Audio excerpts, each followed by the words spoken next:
Com grande alegria, estamos novamente com o nosso trabalho de cartas de luz.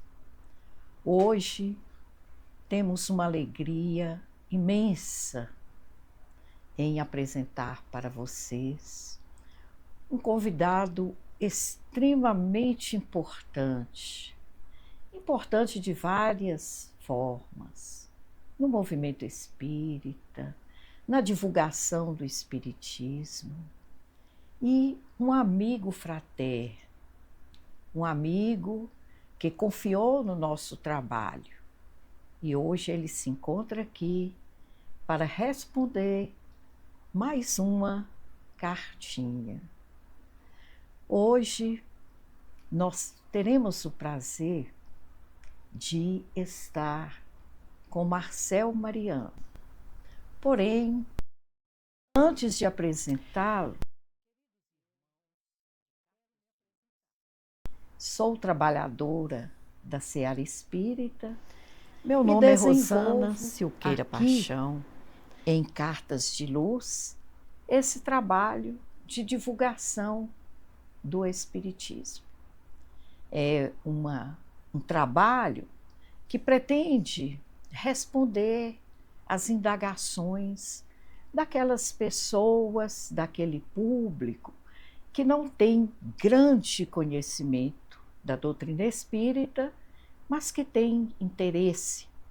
Alguns já até frequentam casas espíritas, outros são curiosos, né, a respeito dos posicionamentos dessa doutrina, e alguns também porque têm ainda um certo preconceito e querem esclarecer para eles mesmos. Então, feitas essas considerações, apresento a vocês o nosso querido Marcel Mariano. Marcel, ele é trabalhador há muito tempo da doutrina espírita. Trabalha há 20 anos no centro espírita, chamado Caminho da Redenção. Caminho da Redenção é muito conhecido de todos. É aquele fundado por Divaldo Pereira Franco, que desenvolve aquele trabalho maravilhoso, né, de atendimento, né, em vários sentidos. Também Marcel Mariano, ele é diretor da Federação Espírita do Estado da Bahia e é voluntário do movimento Você e a Paz. Então, Marcel, é um prazer recebê-lo aqui. Seja muito bem-vindo.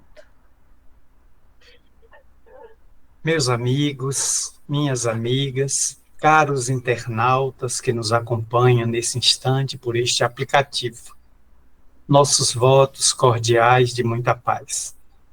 Queremos agradecer a gentileza de nossa querida irmã de ideal espírita, Rosana Silqueira, pelo honroso convite para estarmos aqui por primeira vez participando do programa Cartas de Luz, que objetiva levar informações num estilo leve e num estilo de interatividade, onde aquelas dúvidas, aquelas questões, aquelas interrogações daqueles que estão se abeirando das fontes espíritas nos chegam. Tentaremos, pois, durante o programa, traduzir em linguagem simples, mas linguagem espírita, as respostas que possam saciar ou ajudar os companheiros de ideal que estão buscando informações acerca desse caudaloso rio do conhecimento que é a doutrina espírita revivendo Jesus nos dias de hoje. A todos, a nossa profunda gratidão baiana. Nós é que agradecemos muito, Marcel. Marcel, para dar início, então, às atividades, a gente gostaria que você fizesse uma prece para nós, né? Dentro da... desse ideal espírita, né? Que nos une. Vamos orar, então, buscando a conexão com o alto, em que suplicamos a Jesus, neste domingo, em particular em que duas representações, Israel, Estado, e do outro lado, uma organização, firmam um acordo para a libertação de pessoas que desde outubro do ano retrasado se encontram em cativeiro, a diminuição das hostilidades bélicas, o cessar dos canhões. Tudo isso para nós é um motivo de alívio, de alegria para iniciarmos a segunda-feira com pelo menos um foco a menos de guerra na terra. Certamente que as mãos de Jesus, através de seus emissários, atuou nos bastidores para levar as duas partes a encontrarem uma solução em que a pomba da paz prevaleça sobre o drone, sobre os canhões, os mísseis destruidores. Rogar ao amigo divino que a todos nos inspire nas atividades de divulgação e de ensementação da doutrina espírita nos corações, nos auxiliando a nos manter em tua sintonia, Senhor, hoje, amanhã e sempre. Que assim seja. Bom, então vamos iniciar o nosso diálogo com a leitura, Marcel, da carta que nós recebemos. E eu vou ler aqui rapidamente para você e depois eu vou passando as perguntas e a gente vai conversando. Então ela diz o seguinte: queridos amigos do podcast Cartas de Luz, espero que esta mensagem encontre todos os integrantes do programa envoltos em paz e harmonia. Meu nome é Ana Cláudia, tenho 34 anos e sou professora de biologia em uma escola pública da região de Campinas, São Paulo. Fui criada em uma família católica, mas nos últimos anos tenho me aproximado do espiritismo, buscando respostas para as inquietações que carrego no coração.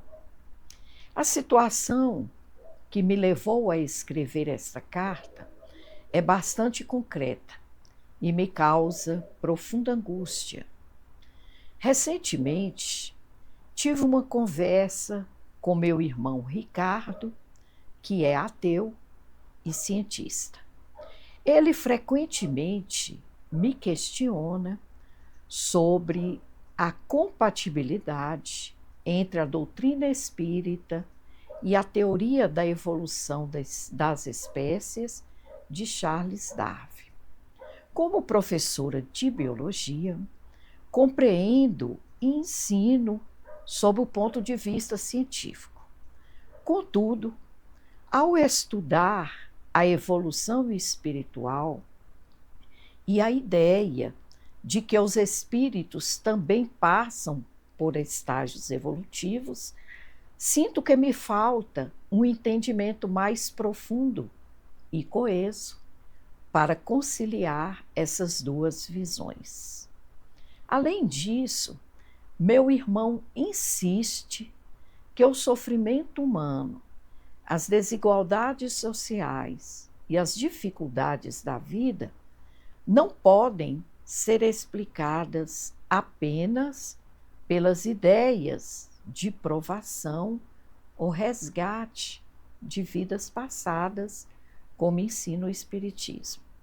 Ele acredita que tais visões reduzem a complexidade da existência humana a uma questão de culpa e punição, o que me faz refletir e buscar respostas mais claras. Gostaria de propor ao convidado espírita do podcast algumas perguntas que poderão, acredito, elucidar minhas dúvidas. E aí ela começa a nos perguntar, a perguntar a você. E aí a gente começa também a passar para você essas dúvidas que ela tem. A primeira, ela nos pergunta, ou pergunta a você, o que significa a evolução espiritual segundo a doutrina espírita? Para o pensamento espírita, que está exarado em O Livro dos Espíritos, cuja publicação deu-se em Paris, na segunda metade do século XIX, a 18 de abril de 1857, Allan Kardec, ao ouvir as vozes venerandas que o orientavam, percebeu que eles melhoravam o pensamento de Charles Robert Darwin, o notável naturalista inglês, que 2 anos depois, em 1859, faria a publicação em Londres do seu célebre A Evolução das Espécies. Portanto, o livro dele é posterior, 2 anos, à publicação do Livro dos Espíritos, que veio primeiro. Dessa maneira, enquanto Charles Robert Darwin viu a evolução das espécies na Terra, o pensamento espírita centrou-se na evolução do espírito e concebeu a teoria baseada no pensamento das entidades venerandas, sob coordenação do espírito de verdade, que o espírito nasce simples e ignorante. Simples, porque sem as complexidades do processo evolutivo, e ignorante, porque sem o conhecimento advindo da jornada e da ascese evolutiva. Dessa maneira, o espírito terá que atravessar alguns reinos, que para nós, na Terra, é o reino mineral, onde ele adquire o princípio da agregação. Depois, esse princípio ensaia maneiras de evolução, métodos de evolução, no reino vegetal, onde adquire a sensibilidade. Mais tarde será o tato. Depois ele gravita, depois de milhões de anos, para o reino animal, onde ele adquire o instinto. O instinto é uma espécie de inteligência primitiva, que brinda o ser com a capacidade de pensar ou de agilizar recursos apenas em 4 áreas: comer, beber, dormir e procriar. Então, o animal, satisfeito isso, ele está completo. Mas só que esse princípio gravita para o hominal, onde adquire a razão, ainda assinalada pelos estágios anteriores, a que ele se propõe superar, sobrenadando as paixões, os conflitos, os desejos, os arrastamentos que ainda caracterizam a criatura humana na Terra. Portanto, a evolução do espírito não tem final, porque a evolução, a perfeição, não é um fim, é uma tendência. Ninguém atinge a perfeição, porque estará sempre tendendo para ela. A perfeição absoluta é apanágio de Deus. A nossa é a perfeição relativa. Então, eu estarei sempre evoluindo para estágios cada vez mais avançados de compreensão. Portanto, o espírito vai se utilizando da matéria em um certo estágio, e em um estágio ou outro é possível que não exista mais a matéria, e ele possa evoluir se utilizando de mecanismos que ainda são desconhecidos na Terra. Muito importante essa explicação, Marcel. Então, ela quer saber, continuando aqui a linha de raciocínio dela, como se processa essa evolução espiritual segundo a doutrina espírita, que eu acho até que você já adiantou. Se processa na Terra pelo mecanismo palingenésico, ou a reencarnação, conhecida também na ciência como metossomatose. Através dos renascimentos físicos, o espírito progride incessantemente. É um mecanismo que é padrão na Terra. Ninguém escapa deste mecanismo, estando reencarnado na Terra ou não, porque é próprio de um planeta ainda de provas e de expiações. Mas também o indivíduo progride pela tomada de decisões, pela movimentação das potências da alma, como a vontade, o querer, o amor, o trabalho, e outras ferramentas que lhe estão disponíveis pela divindade, íncitos no processo evolutivo, o levando a adquirir um planejamento, uma vontade férrea, do qual sai da animalidade e do primitivismo para as altas expressões de espiritualidade. Entendi. Ótimo. Ela pergunta também, Marcel, como que o Espiritismo compreende a evolução espiritual em paralelo à evolução biológica das espécies, conforme proposta por Charles Darwin? Sugerimos a Ana Cláudia, né, que é a professora de biologia, que aproveite para ler a obra A Gênese, de Allan Kardec.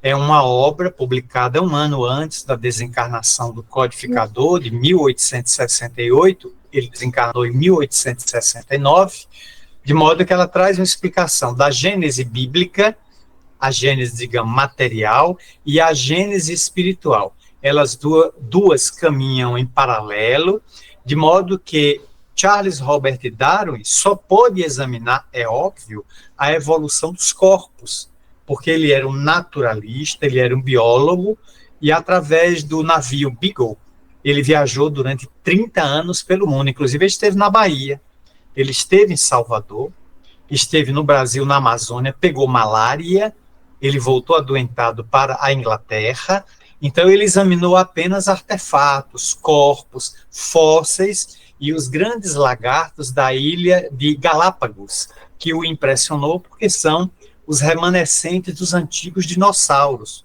como os dragões de Komodo, na Indonésia, também simbolizam a extinção ou um processo evolutivo dos grandes sáurios que dominaram a Terra para os lagartos menores. Mas o foco da doutrina espírita não são corpos.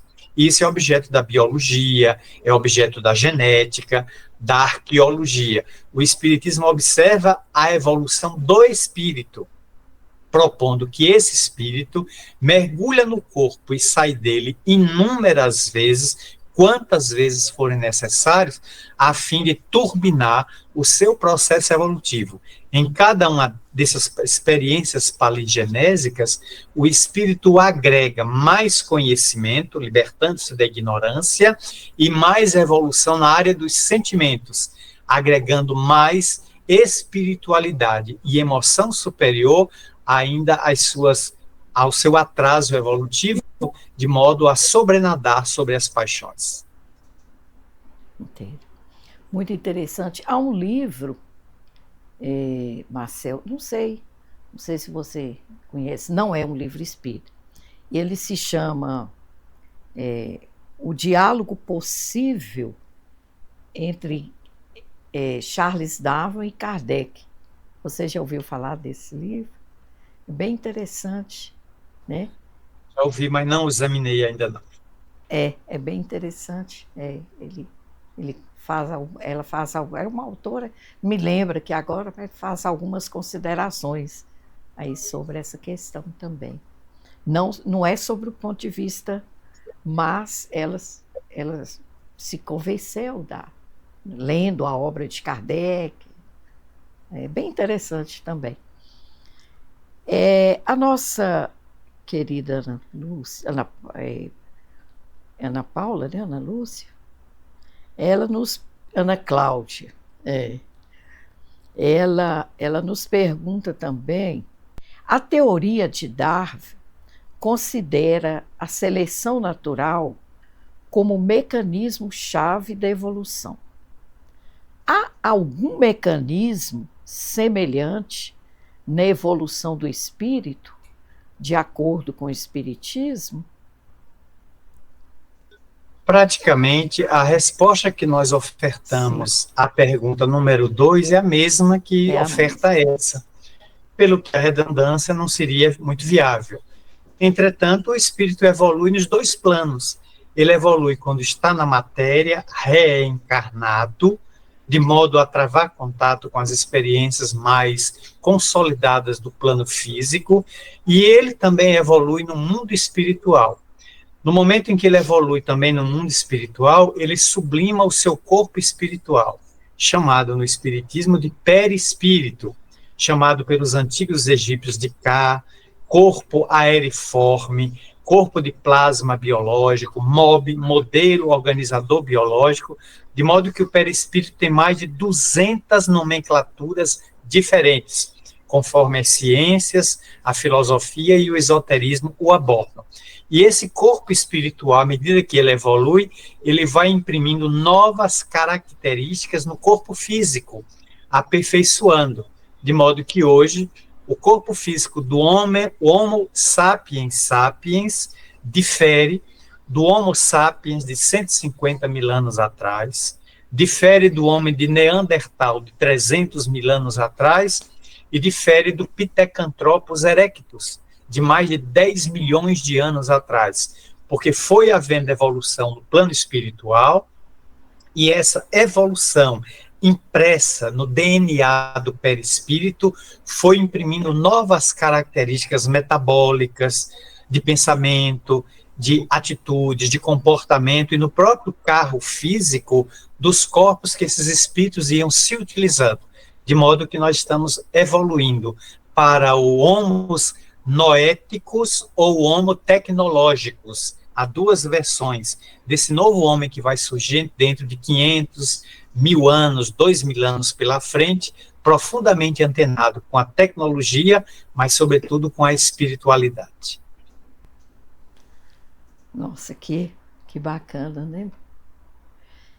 Ela pergunta também se é possível que um espírito regrida em seu processo ou o progresso é sempre linear e ascendente?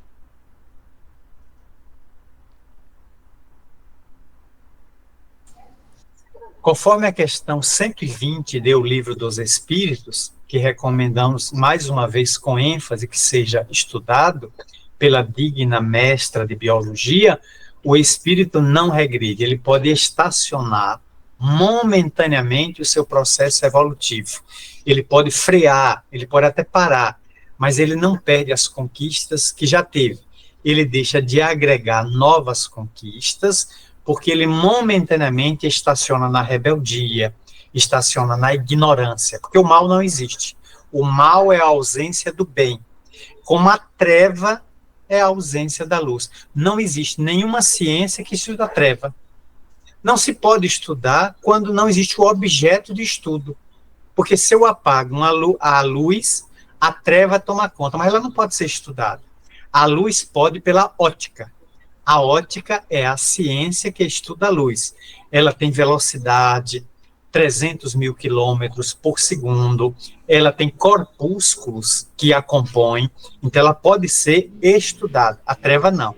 Então, o indivíduo momentaneamente estaciona na ignorância ou na rebeldia, nunca no mal, porque o mal é derivado do desconhecimento. Por isso, o espírito não pode regredir. Nós fomos condenados por Deus, e a sentença é irrecorrível, nós fomos condenados por Deus à perfeição. Não há recurso a essa sentença divina. Isso é muito consolador, né, Marcelo?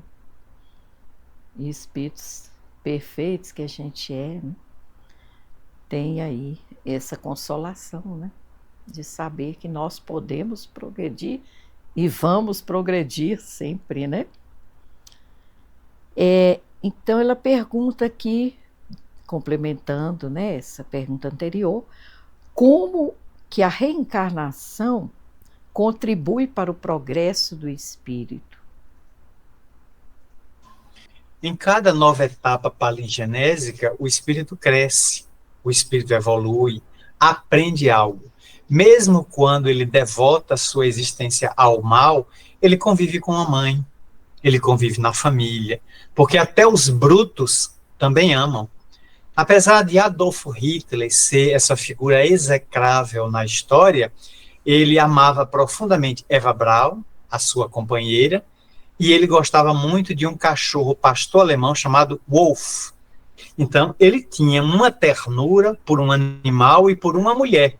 Conquanto pudesse odiar negros, americanos, judeus, romenos e ciganos, mas ele tinha alguma coisa dentro dele vibrava em uma outra sintonia. Ele tinha momentos de afabilidade. Portanto, a reencarnação é o grande cadinho depurador. E é o mecanismo que na Terra faz com que uma população que está no além volte à matéria, nós retornamos, que estamos na matéria, retornamos ao além pela desencarnação e oportunamente se troca novamente de papéis. Os que estão na matéria vão para o cemitério, os que estão no mundo espiritual voltam pela maternidade. E nesse ciclo nós vamos evoluindo até nos libertarmos do que no budismo se chamou a roda de Sansara. A roda de Sansara é a roda inútil das reencarnações. Aquele indivíduo fica sempre se equivocando, sempre cometendo os mesmos erros. Chega um momento em que a divindade envia o indivíduo para uma reencarnação depuradora, expiatória, onde mecanismos outros da lei, como a dor, o sofrimento, passam a fazer parte mais acentuadamente de sua trajetória, o convidando a rever sua própria ascese, seu próprio programa de trabalho, e o motivando a crescer para se libertar de todo o sofrimento. Pergunta ela que o seguinte: quais são os principais obstáculos que o espírito enfrenta durante sua evolução? O egoísmo e o orgulho. Examinando as páginas do Evangelho segundo o Espiritismo, que o ano passado, 2024, completou 160 anos, o livro desse ano é o livro O Céu e o Inferno, está fazendo 160 anos, eis que os espíritos não têm dúvida em proclamar que o egoísmo da criatura humana e o orgulho são as duas chagas morais da humanidade. Então, todas as nossas armas teológicas, religiosas, psicológicas e emocionais devem estar voltadas para nós erradicarmos esse câncer da criatura humana. No momento que o indivíduo sair do egoísmo para o altruísmo, abandonar o orgulho adotando a humildade, todo o cenário da Terra será renovado no rumo da plenitude. Então depende de cada um de nós, né? Que bom. Que bom que a gente começa a compreender tudo isso, né, Marcelo?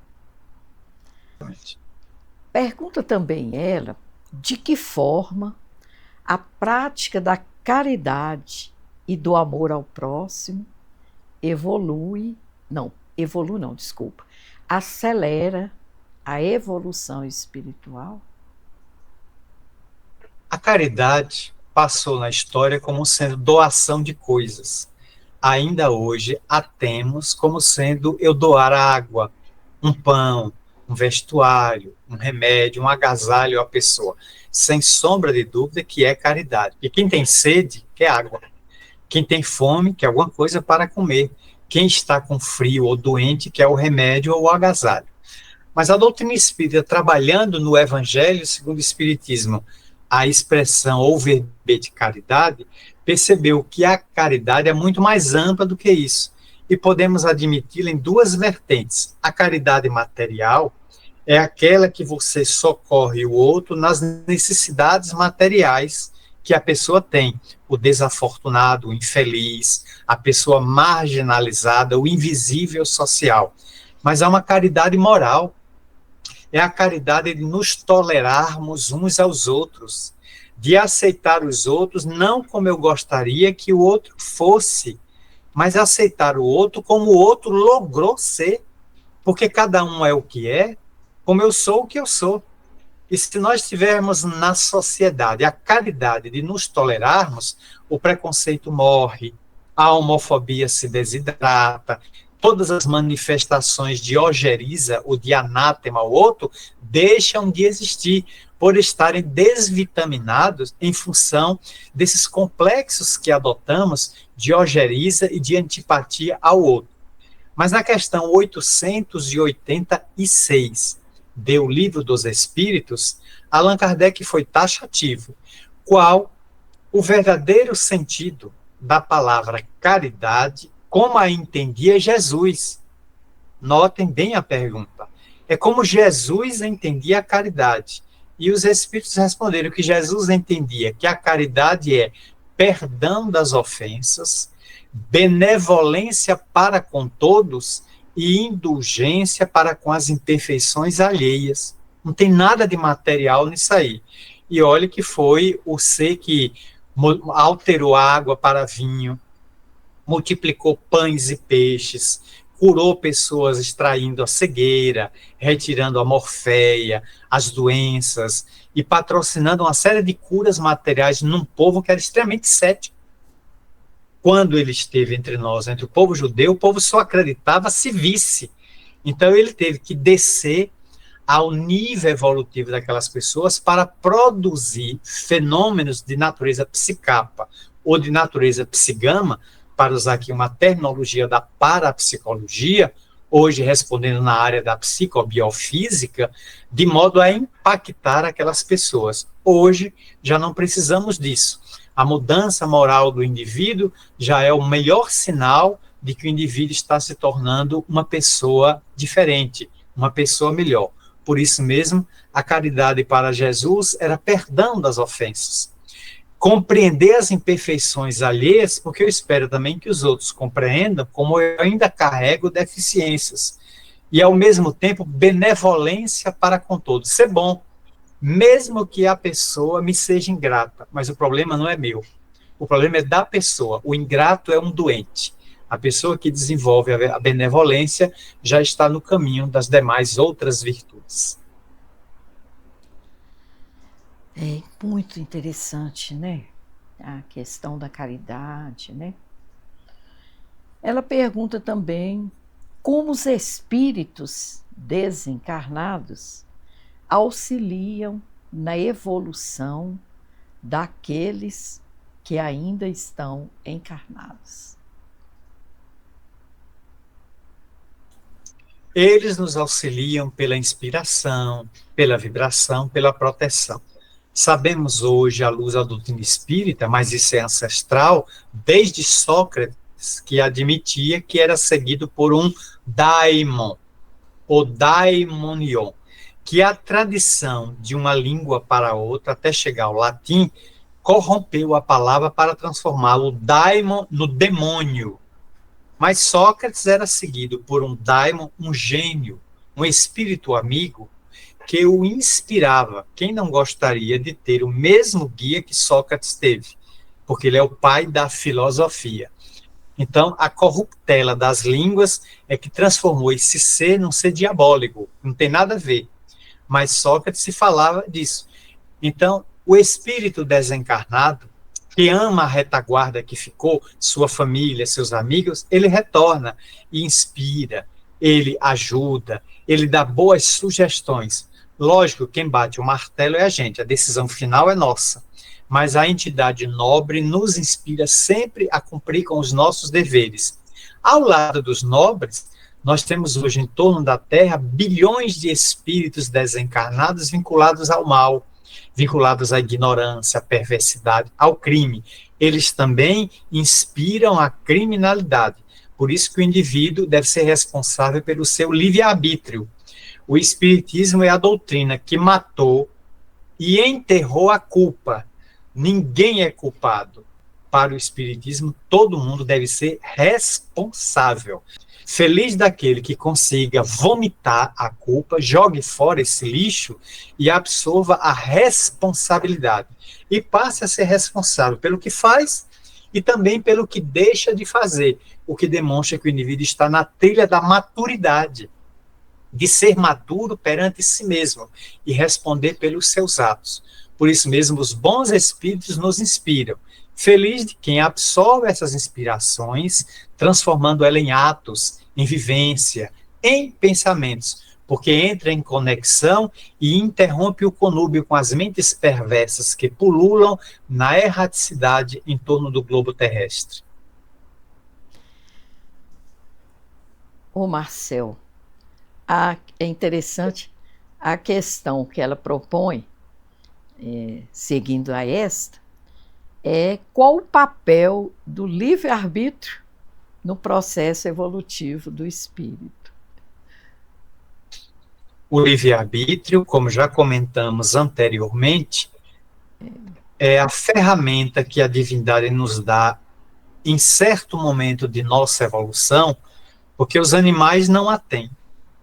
Os animais estão adstritos ao instinto. Então, o que é que um animal faz? Ele come, tem fome. Ele bebe quando tem sede. Ele procria quando as fêmeas estão no cio. E ele dorme quando está cansado. Não faz mais nada. Eu não conheço chimpanzé fazendo poesia e nem conheço jaguatirica regendo orquestra sinfônica. Não tem. Então, cada um no seu papel. Os vegetais têm sensibilidade de reagir a estímulos externos, ao frio, à seca. Há vegetais que, quando são amados, crescem de maneira muito bela. Quando são odiados, eles fenecem e morrem. Há pessoas com energia tão intensa que são capazes de matar vegetais e até também matar pequenos animais como aquário, peixes de aquário, hamster e pequenos seres morrem por aquela energia projetada por aquela pessoa que tem uma inveja, que tem um despeito. Na criatura humana, nós passamos a ter responsabilidade, que é o nível de maturidade. Porque enquanto eu não raciocino, quem funciona sobre mim é o determinismo. Quanto menos conhecimento eu tenho, mais determinismo. Quanto mais conhecimento eu tenho, mais livre-arbítrio. E o livre-arbítrio vai crescendo no infinito, porque à medida que o espírito sabe, que o espírito domina as ciências, ele sabe como agir, ele sabe o que fazer, quando agir ou quando não agir. E isso denota o senso de maturidade que vai nos brindar no processo evolutivo em direção à grande luz. É muito interessante, né? Pergunta ela também se a expiação e as provas têm a mesma função na evolução do espírito e como diferenciá-las. Posição das próprias leis da vida sobre o ser que delinquiu a tal ponto que momentaneamente o seu livre-arbítrio é tolhido e ele não tem condições, pelo elevado passivo de erros, de deliberar. Então alguém decide sobre ele. Exemplo, normalmente são os suicidas. O indivíduo que mata o corpo, porque o indivíduo não pode se matar, ele não é o corpo, ele está no corpo.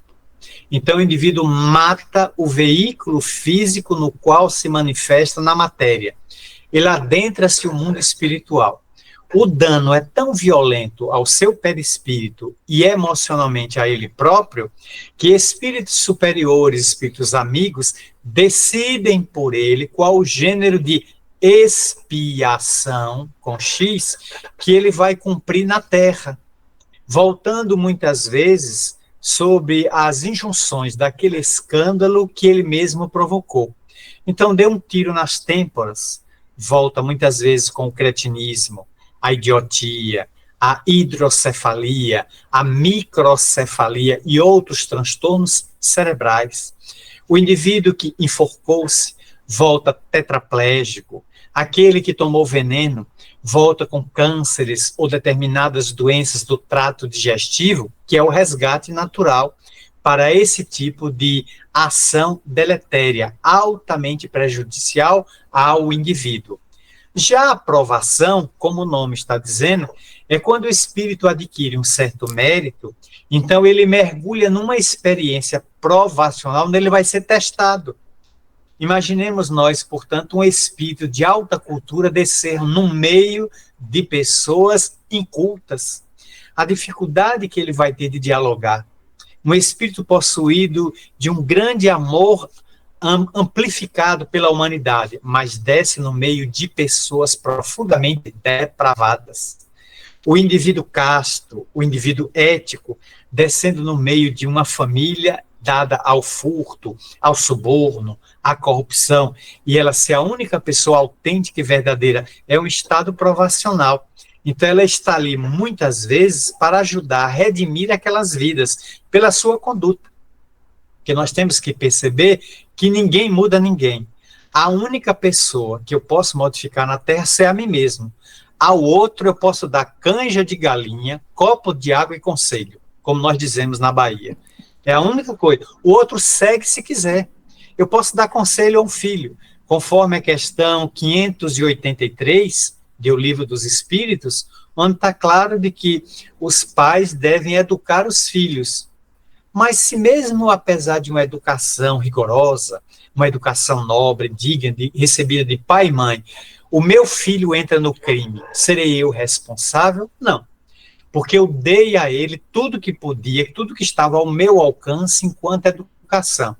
Ficando adulto, aquele filho meu optou livremente por seguir o caminho da criminalidade. Aquilo me fere, mas eu não vou responder por ele, porque a dívida não passa do devedor. A única dívida que eu posso responder é a dívida financeira, quando eu sou fiador de alguém no FIES ou em contratos da Caixa Econômica Federal. A Caixa Econômica cai em cima do devedor. Não achando ele em condições de adimplir a dívida, vai buscar o fiador. Mas aí é dívida material e monetária. Dívida moral é intransferível. Somente o ser que delinquiu, que caiu, que se equivocou, é que vai resgatar. Ou no sistema da expiação, se ele estiver muito complicado, ou no sistema da provação, onde ele vai ser experimentado, testado. Não raro ele mesmo pede para descer, reencarnar-se em um ambiente contrário, hostil às suas tendências, para ser experimentado ao limite máximo, se ele aguenta ficar naquele meio, inspirando outras pessoas a mudarem de conduta. Dessa maneira, o espírito, se consegue triunfar, ele se sublima para estágios cada vez mais avançados de evolução. Ela também nos pergunta se os espíritos que atingem a perfeição continuam a influenciar os que ainda estão em evolução. Perfeitamente. Podemos na Terra, no planeta Terra, nós só temos o exemplo de um espírito que atingiu um nível de perfeição que na escala espírita, item 100 do Livro dos Espíritos, é classe única, que é a primeira ordem, espíritos puros, só Jesus Cristo.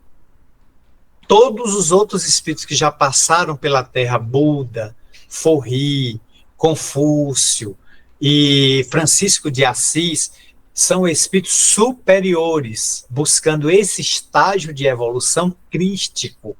Então, Jesus alcançou um patamar que nós o consideramos governador espiritual do planeta Terra. Ora, o planeta Terra faz parte de um sistema solar que está na periferia da Via Láctea. Nós não somos nem Alphaville da Via Láctea. A gente é favela da Via Láctea. Porque nós somos 8 planetas regidos por um Sol decadente de quinta grandeza. Porque Arcturus, Sírius, Betelgeuse e Alfa de Centauri e outros planetas, outras estrelas, são muito superiores ao Sol em tamanho e em calor. Então, nós estamos na periferia da Via Láctea e temos como nosso regente um espírito de primeira ordem. Ora, quem é que rege a Via Láctea? Que é um conglomerado de 200 bilhões de estrelas, com possivelmente mais de 1 trilhão de planetas em torno dessas estrelas. Deve ser um espírito mais evoluído que Jesus Cristo. Então, nós vamos tendo gradações. Quanto mais evolução, mais o espírito abarca como co-criador áreas do universo, auxiliando Deus no processo de co-criação e de manutenção da harmonia universal. Então, eles Mesmo em alta evolução como Jesus, Jesus se dispôs há 2000 anos a mergulhar nos fluidos terrestres, absorver um corpo físico e conviver conosco. E hoje, 2000 anos depois da sua paixão, da sua tragédia que nós provocamos, ele permanece inspirando os caminhos evolutivos do planeta. Marcel, ela pergunta também como o Espiritismo explica a transição do espírito humano de estados considerados menos evoluídos para estados mais evoluídos.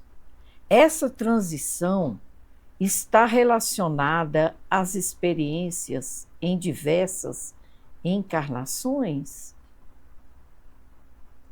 A pergunta feita por Ana Cláudia já tem a resposta. Ela já até tem a resposta ao final. É pelas transições, pelas migrações palingenésicas.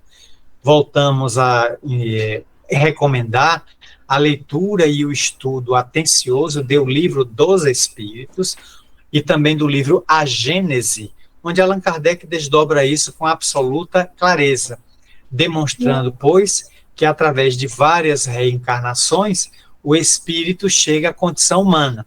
Ora, aquele princípio espiritual que atravessou a era mineral, ele ainda não tem consciência de si.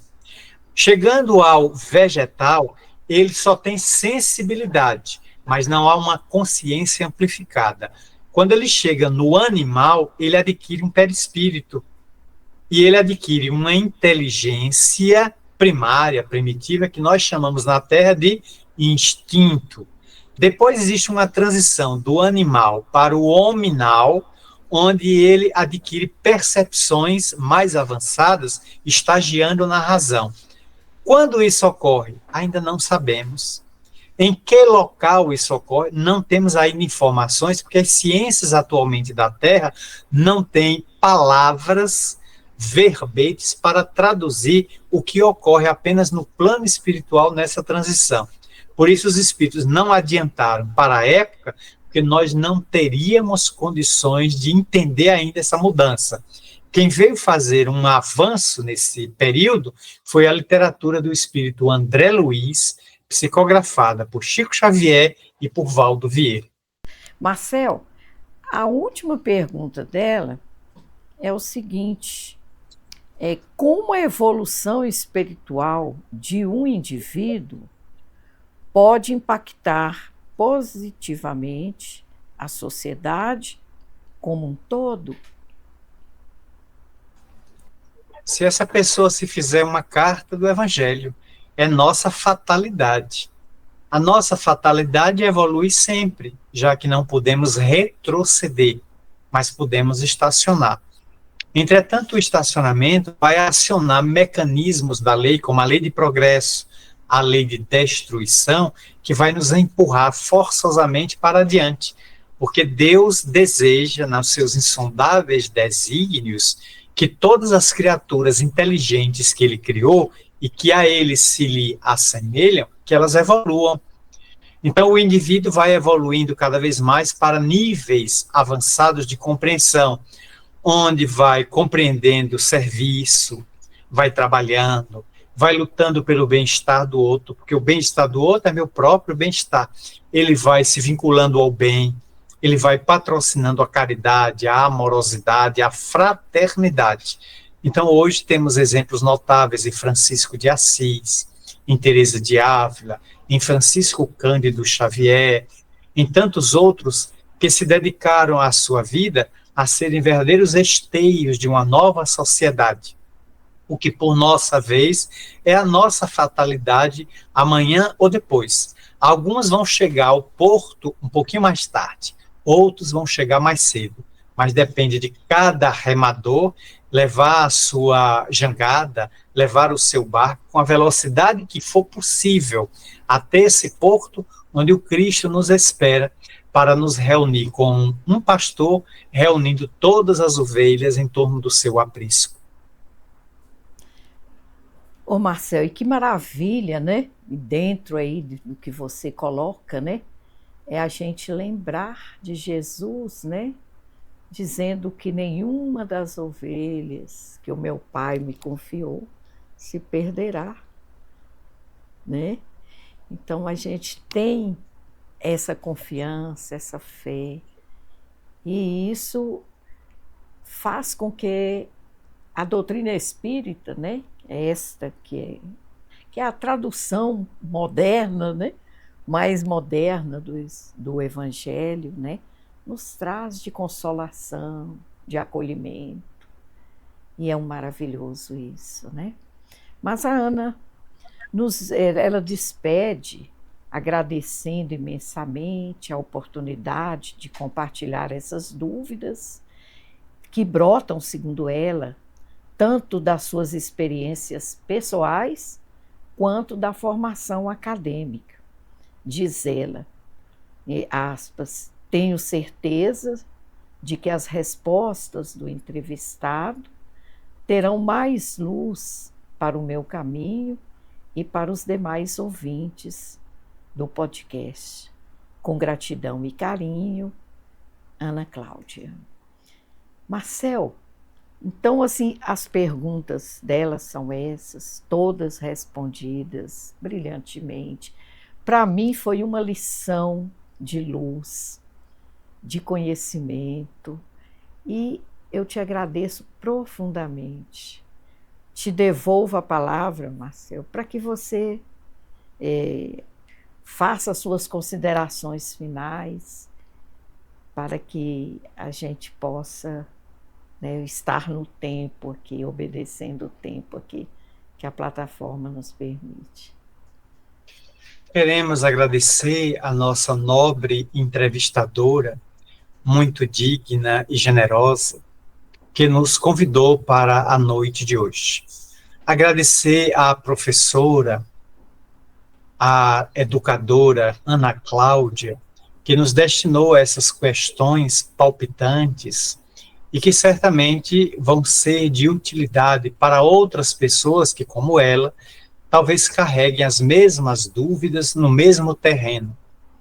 E ficou claro que o estudo da doutrina espírita, para todos nós que nos abeiramos dessa fonte fecunda, dessa fonte de águas capaz de nos dessedentar o espírito, é o caminho mais natural. Mergulhar nos livros, participar de jornadas espíritas, congressos, semanas espíritas, palestras virtuais e presenciais, de modo de fazer anotações e tirando dúvidas, e perguntando e questionando, participar de grupos de estudos na casa espírita, de modo a que levemos, emprestemos a nossa colaboração, mas ouçamos também outras pessoas que estão um pouco mais adiantadas do que nós. Dessa maneira, agradecemos a todos que estiveram conosco neste dia, no podcast Cartas de Luz, formulando aqui da Bahia votos de muita paz, de saúde, de boa semana, com votos redobrados de muito axé. Ô, Marcel, muito obrigada. Seria possível depois a gente ter nova conversa, né? No seu tempo, claro, né? Que a gente sabe, né? Tantas atividades com as quais você está envolvida, né? Mas nós gostaríamos muito de ter uma próxima oportunidade de ouvi-lo, porque é um prazer ouvi-lo. Agradeço, vamos ver para o segundo semestre, porque eu viajo muito, todo final de semana eu estou em algum lugar em deslocamento, esse excepcionalmente eu estou aqui. O presidente da Federação Espírita Brasileira, Jorge Godinho Nery, está na Bahia, então eu tive que cancelar meu encontro com ele por causa desse podcast. Ele está numa cidade próxima aqui de Salvador, e me convidou para ir a prestigiar o seminário que ele aplicou agora de manhã. Nesse momento ele está falando na cidade de Irará, a cidade do nosso culto. Ele está lá nesse instante em Irará, tivemos hoje pela manhã com ele, Rosana também, e eu estaria lá com ele. Mas em virtude desse podcast, eu agradeci a Godinho o convite para ficar em Salvador e agora à tarde me preparar para não envergonhar quem me convida, nem constranger quem vai me ouvir. e espero, portanto, ter correspondido à confiança da nobre entrevistadora, deixando para o segundo semestre talvez uma nova oportunidade de reencontro aqui. Se Deus quiser, nós vamos aguardar, viu, Marcel? Dá um abraço, então, no Zé Carlos, lá de Irará, né, amigo também, né? Gosto muito dele. E parabenizar você também pela participação, pelo seu trabalho, né, que você vem desempenhando, né? E saiba você que aqui na nossa cidade, na nossa região, né, nesse norte de Minas, você é extremamente querido. Muito obrigada, viu? Você semeia luz a todos nós. Tenho certeza que no Brasil inteiro. Mas muito obrigada, então, a todos os internautas. Continue nos prestigiando, nos escrevendo. Gostaríamos de agradecer imensamente a cada coração e dizer que nós estamos aqui nesse modesto trabalho, né, para sermos veículos de divulgação dessa doutrina iluminativa. Um grande abraço a todos. Aguardemos uma próxima oportunidade.